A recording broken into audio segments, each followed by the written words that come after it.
नमस्कार, उत्तराखंड समाचार में आपका स्वागत है। मैं सुरेंद्र रावत। सबसे पहले मुख्य समाचार। अल्मोड़ा बस हादसे में बढ़ रहा मृतकों का आंकड़ा, अब तक 36 यात्रियों की मौत, कई घायल। मुख्यमंत्री ने दिए मजिस्ट्रेट जांच के आदेश, 2 अधिकारी निलंबित।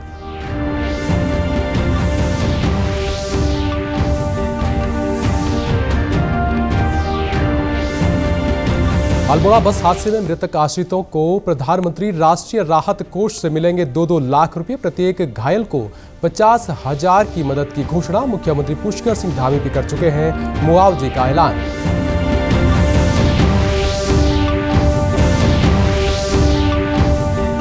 और शीतकाल के लिए बंद हुए तृतीय केदार तुंगनाथ मंदिर के कपाट, 6 महीने तक शीतकालीन प्रवास।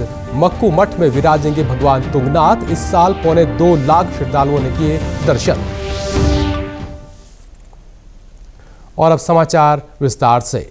अल्मोड़ा जिले के मारचूला में आज हुए बस हादसे में 36 लोगों की मौत हो गई, जबकि कई लोग घायल हैं। यह बस पौड़ी जिले के नैनी डांडा से रामनगर जा रही थी, लेकिन मारचूला के पास अनियंत्रित होकर खाई में गिर गई। प्रधानमंत्री नरेंद्र मोदी, गृह मंत्री अमित शाह, प्रदेश के राज्यपाल गुरमीत सिंह और मुख्यमंत्री पुष्कर सिंह धामी ने बस दुर्घटना में यात्रियों के हताहत होने पर गहरा दुख व्यक्त किया है। प्रधानमंत्री ने हादसे में मृतकों के परिजनों को प्रधानमंत्री राष्ट्रीय राहत कोष से 2-2 लाख रुपए की अनुग्रह राशि और घायलों को 50-50 हजार रुपए देने की घोषणा की है। इस बीच मुख्यमंत्री ने दुर्घटना में मृतकों के परिजनों को 4-4 लाख रुपए और घायलों को 1-1 लाख रुपए की आर्थिक सहायता देने की घोषणा की है। बताया जा रहा है कि 42 सीटर इस बस में 60 से अधिक यात्रियों को बैठाया गया था। मुख्यमंत्री पुष्कर सिंह धामी के निर्देश पर दुर्घटना में गंभीर रूप से घायलों को एम्स ऋषिकेश और हल्द्वानी सुशीला तिवारी अस्पताल के लिए एयरलिफ्ट किया गया है। घायल हुए थे 4 लोग। इसमें माननीय मुख्यमंत्री जी द्वारा निर्देश दिए गए थे, जिनको हायर सेंटर रेफर करने की आवश्यकता है उन्हें तुरंत से तुरंत हायर सेंटर रेफर किया जाए। तो माननीय मुख्यमंत्री के निर्देश के अनुसार उनको हायर सेंटर रेफर किया गया, जो 4 हमारे गंभीर घायल थे। 3 लोगों को एम्स ऋषिकेश रेफर किया गया है। बाकी मौके पे अभी SDRF की टीम, उप जिलाधिकारी और तहसीलदार और वहाँ के रेवेन्यू का समस्त स्टाफ वहाँ पे मौके पे जुटे हुए हैं और अन्य खोजबीन कार्य चलाया जा रहा है। जैसे ही खोजबीन कार्य पूरा होगा तभी डेटा पूरा क्लियर हो पाएगा कि यानी कितने लोग घायल थे। जानकारी के मुताबिक इस दुर्घटना की सूचना पर SDRF की 3 टीमें रेस्क्यू उपकरणों के साथ घटनास्थल पहुंची और राहत और बचाव कार्य में जुट गई। पुलिस, NDRF, SDRF और स्थानीय लोगों ने मृतकों के शव खाई से निकाले। कुछ घायलों को सल्ट और रामनगर के अस्पताल में भी भर्ती कराया गया है। सांसद अजय भट्ट दुर्घटना में घायल हुए लोगों का हालचाल जानने के लिए अस्पताल पहुंचे।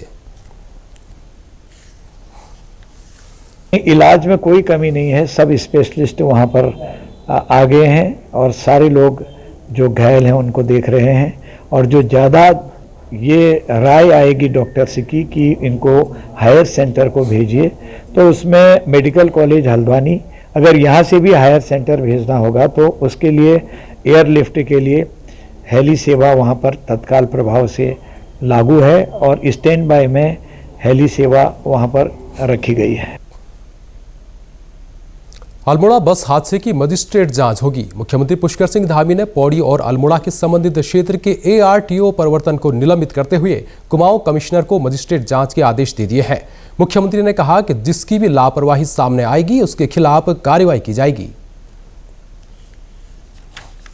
और इस पूरी घटना के लिए कुमाऊं कमिश्नर को मजिस्ट्रियल जांच के आदेश दिए हैं और संबंधित विभाग के लोगों को निलंबित करने के भी आदेश दिए हैं। जो भी इस घटना से संबंधित हैं, कहीं भी कोई लापरवाही होगी तो उसके खिलाफ सख्त कार्रवाई की जाएगी।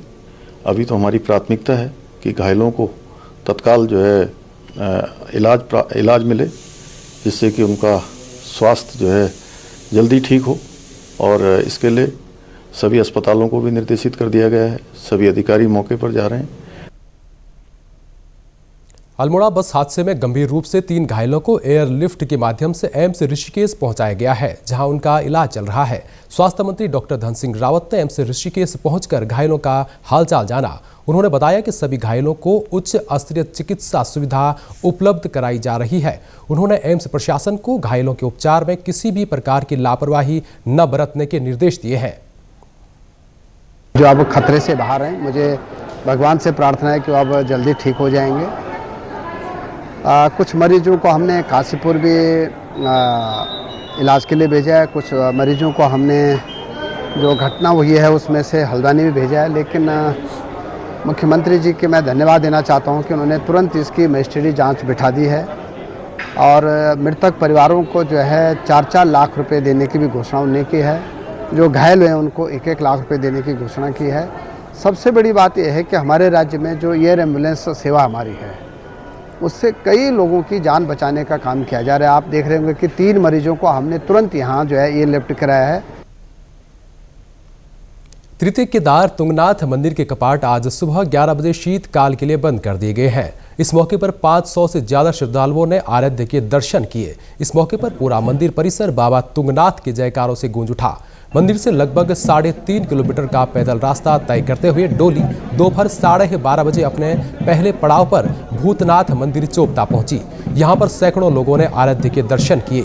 भगवान तुंगनाथ जी की चल विग्रह मूर्ति आज चोपता में विश्राम करेगी। इसके बाद 5 व 6 नवंबर को चल विग्रह डोली दूसरे पड़ाव भुलकड़ में प्रवास करेगी। इसके बाद ढोल दमाऊ और बाजे गाजों के साथ 7 नवंबर को भगवान तुंगनाथ जी की चल विग्रह डोली को मक्कू मठ स्थित गद्दी स्थल श्री मर्कटेश्वर मंदिर में शीतकालीन निवास के लिए विराजमान किया जाएगा। इस यात्रा काल में 1,73,000 श्रद्धालुओं ने तुंगनाथ पहुंचकर भगवान तुंगनाथ के दर्शन किए। बाबा केदारनाथ की पंचमुखी चल विग्रह उत्सव डोली विभिन्न पड़ावों पर भक्तों को आशीर्वाद देते हुए रविवार को प्रथम रात्रि पड़ाव रामपुर पहुंची। यहां मौजूद भक्तों ने फूल मालाओं से बाबा की डोली का स्वागत किया। प्रथम रात्रि पड़ाव डोली के आगमन पर भक्तों के लिए विशाल भंडारे का आयोजन किया जाता है। प्रथम पड़ाव में आज सुबह डोली की विशेष पूजाएं संपन्न कर पंचमुखी उत्सव डोली आर्मी की बैंड धुनों और हजारों भक्तों के जयकारों के बीच विभिन्न पड़ाव पर पहुंची। इस दौरान शेरसी, बड़ासू, फाटा, खड़िया, ब्यूग, नारायण कोटी और नाला होते हुए डोली गुप्त काशी पहुंची। बाबा की पंचमुखी डोली जिन जिन पड़ावों से होकर गुजरी वहां मौजूद ग्रामीणों ने फूल मालाओं और अक्षतों से डोली का स्वागत किया। नगर पालिका क्षेत्र में डोर टू डोर कूड़ा निस्तारण व्यवस्था के बावजूद यहां वहां कूड़ा डालने वालों की अब खैर नहीं। ऐसे लोगों पर तीसरी आंख का पहरा लगा दिया गया है। दरअसल विकासनगर शहर में सफाई व्यवस्था को दुरुस्त बनाने के लिए पालिका प्रशासन की ओर से कूड़ा निस्तारण के लिए डोर टू डोर कूड़ा उठाने की व्यवस्था की गई है। बावजूद इसके अब भी शहर में कई जगह ऐसी हैं जहां लोग मनमाने ढंग से कूड़ा डालकर गंदगी फैला रहे हैं। ऐसे में अब नगर पालिका प्रशासन ने 6 स्थानों को चिन्हित कर CCTV कैमरे लगाए हैं। नगर पालिका प्रशासन का कहना है कि चिन्हित स्थानों पर कैमरे लगाकर कूड़ा डालने वालों पर निगरानी की जा रही है। फिलहाल जो भी व्यक्ति कूड़ा डालते हुए पकड़ा जा रहा है उसे सख्त हिदायत दी जा रही है। हालांकि अब भी जो व्यक्ति कूड़ा फैलाने से बाज नहीं आएंगे उनके घर नोटिस भेजकर जुर्माना वसूल किया जाएगा। जो हमारे ब्लैक स्पॉट थे वे अधिकांश ऐसी स्थिति में थे कि लोग वहां पर धीरे धीरे जो है कूड़ा डाल ही रहे हैं। तो हमने ये प्रयास किया है कि इन जगहों पे 6 कैमरे पश्चिम वाला में, कोतवाली के पास, अजीत नगर बस स्टैंड के पास, तिरसला और डाकपत्थर चौक, यहाँ पर ये 6 कैमरे लगाए गए हैं और लगातार यहाँ पे मॉनिटरिंग की जा रही है। जो लोग भी यहाँ पर कूड़ा डालते हुए पाए जाएंगे तो उनके खिलाफ पालिका जो है चालानी कार्रवाई करेगी। ऐसे लोगों को हम लोग चिन्हित भी कर रहे हैं और जल्द ही हम लोग सबको चालान उनके घर पे ही भेजेंगे। तो मेरा मीडिया के माध्यम से ये अनुरोध भी है कि आप अपने शहर को सुंदर बनाए रखें और जो हमारे ब्लैक स्पॉट हैं वहां पर किसी भी रूप से जो है कूड़ा न फेंकें। अगली खबर चमोली से है, जहां जिला प्रशासन द्वारा स्टार्स कैप्स और उत्तराखंड पर्यटन विकास बोर्ड के सहयोग से नक्षत्र सभा की अगली कड़ी बैनीताल घाटी में आयोजित की जाएगी। नक्षत्र सभा का आयोजन 8 से 10 नवंबर तक चलेगा।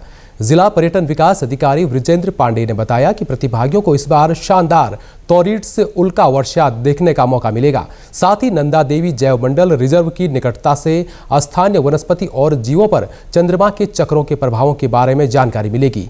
यह कार्यक्रम सभी आयु समूहों के लिए खगोल विज्ञान को सुलभ और रुचिकर बनाने के लिए तैयार किया गया है।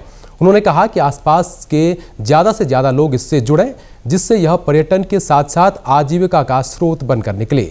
बैनीताल में 3 दिनों तक चलने वाले नक्षत्र सभा में टेलीस्कोप से सूरज के दाग देखना, रॉकेट बनाना और उसको लॉन्च करना, टेलीस्कोप के काम करने के तरीके को समझना, 3D में विशेष एस्ट्रोनॉमी शो देखना, रात के आकाश का अवलोकन आदि दिलचस्प कार्यक्रमों को शामिल किया गया है। इसी के साथ अभी तक के समाचार समाप्त हुए। दूरदर्शन समाचारों से जुड़े रहें। मिलते हैं फिर शाम 6:30 बजे के बुलेटिन में। नमस्कार।